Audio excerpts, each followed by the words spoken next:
Morning, friends. Myself, Dr. Mukesh Kesri from Institute of Commerce. Today I am presenting a lecture on the cost accounting, and the topic is chosen for the day is contract account. You can say it is a contract costing because we are talking here about the calculation of cost for a contract. एक contract के लिए आज हम cost को कैसे calculate किया जाता है इसकी बात करेंगे। But first of all before starting मैं आपको एक जनरल डेफिनेशन की बात करूंगा यहाँ पर कि आखिर में कॉन्ट्रैक्ट की डेफिनेशन क्या होती है और इसके फीचर्स क्या होते हैं।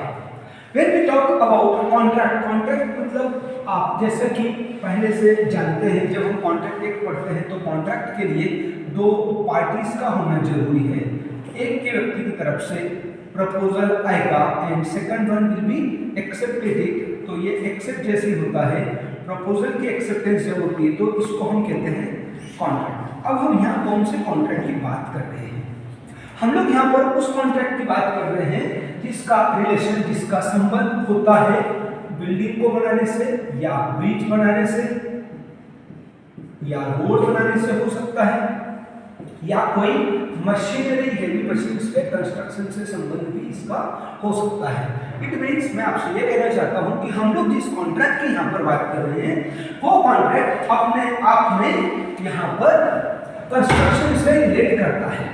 कंस्ट्रक्शन की बात करते हैं जब हम यहाँ पर तो उस कॉन्ट्रैक्ट की बात करते हैं, और कॉस्ट अकाउंटिंग में उसके लिए हम कॉन्ट्रैक्ट की कॉस्ट को कैलकुलेट करते हैं।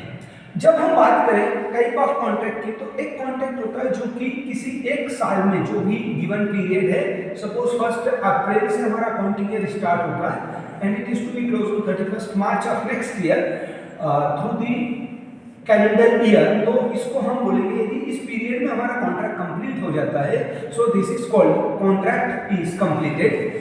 सेकंड वन, यदि इसी पीरियड में कॉन्ट्रैक्ट कंप्लीट ना हो तो इसको हम कहते हैं इनकम्प्लीट कॉन्ट्रैक्ट। इसके अलावा फिर एक टाइप का और कॉन्ट्रैक्ट होता है जिसको अकाउंटिंग पर्पस से नियरली कंप्लीटेड कॉन्ट्रैक्ट हम कहते हैं। नियरली कंप्लीटेड कॉन्ट्रैक्ट का मतलब होता है कि आपका कॉन्ट्रैक्ट कंप्लीट हो गया है, ऑलमोस्ट कंप्लीट हो गया। You can say that are 95% और 90% more than work has been completed during the year. तो इस तरह से 3 तरह के कॉन्ट्रैक्ट होते हैं।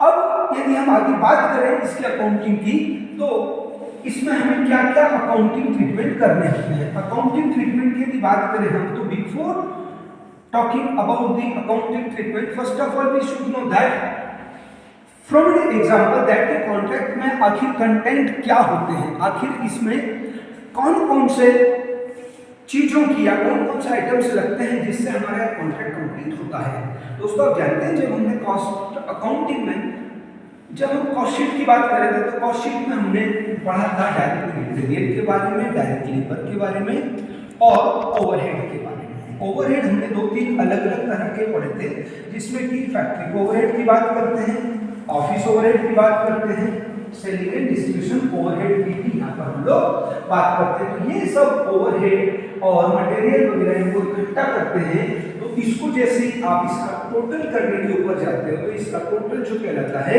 कॉस्टिंग ऑफ ए कॉन्ट्रैक्ट कहलाता है। बट एग्जैक्टली नॉट, इसमें कुछ चीजें और प्लस होती है, कुछ चीजें और माइनस होती हैं। उन सबको इकट्ठा करके कॉन्ट्रैक्ट की कॉस्ट हम लोग कैलकुलेट करते हैं। तो दोस्तों जो आज का हम लोग बात कर रहे थे यहाँ पर कि मटेरियल, जैसे एक एग्जांपल लेकर के मैं आपको एक्सप्लेन करना चाहूँगा यहाँ पर कि कॉन्ट्रैक्ट में आखिर कौन कौन से मटेरियल और लेबर वगैरह लगते हैं और वो क्या होते हैं और उसको किस तरह से अकाउंटिंग की जाती है। तो यदि मैं बात करूँ एक एग्जांपल लेकर के कि एक व्यक्ति कॉन्ट्रैक्टर है और दूसरा व्यक्ति क्या है यहाँ पर कॉन्ट्रैक्टी है। ये TR के नाम से जाना जाता है और इसको डबल E के नाम से जाना जाता है। कॉन्ट्रैक्टर मतलब वर्क करने वाला व्यक्ति, a person who is taking a contract from this person. It means यहाँ पर आप ये जो कॉन्ट्रैक्टी है इसको ऑनर भी कह सकते हैं। यहाँ पर मैं एक एग्जांपल हूँ आपके सामने कि यदि मुझे कोई कॉन्ट्रैक्ट कंप्लीट करवाना है तो मेरे पास में एक जमीन है, आप कॉन्ट्रैक्टर हैं, मैंने आपको अपना एक ठेका दिया। ठेका दिया मीन्स यहाँ पर हमारी एक बात हुई है कि आप इस जमीन पर 1000 स्क्वायर फीट का मेरा जो प्लॉट है उस पर आप मुझे कंस्ट्रक्शन करके देंगे, 2 रूम, लेट बाथ, किचन, 2 BHK वगैरह वगैरह, कुछ ऐसा हमने एग्जांपल के लिए उनसे बात की। तो यदि मेरे पास में 1000 वर्ग फुट जमीन है तो मैं यहाँ पर हो गया ऑनर, और जो व्यक्ति मेरे लिए काम करके देगा वो कहलाएगा यहाँ पर कॉन्ट्रैक्टर। तो दोस्तों ये जो कॉन्ट्रैक्टर और कॉन्ट्रैक्टर की बात है, यहाँ तक अभी हमने इस वीडियो में आपसे चर्चा की, इस वीडियो में हमने डिस्कस किया है। इन द नेक्स्ट वीडियो हम इसको कंप्लीट करेंगे कि अकाउंटिंग ट्रीटमेंट ऑफ कॉन्ट्रैक्ट क्या होता है, कैसे होता है, और इसका फॉर्मेट पूरा कैसे बनाया जाता है, कौन कौन सा अकाउंट इसमें प्रिपेयर किए जाते हैं। तब तक के लिए थैंक यू वेरी मच।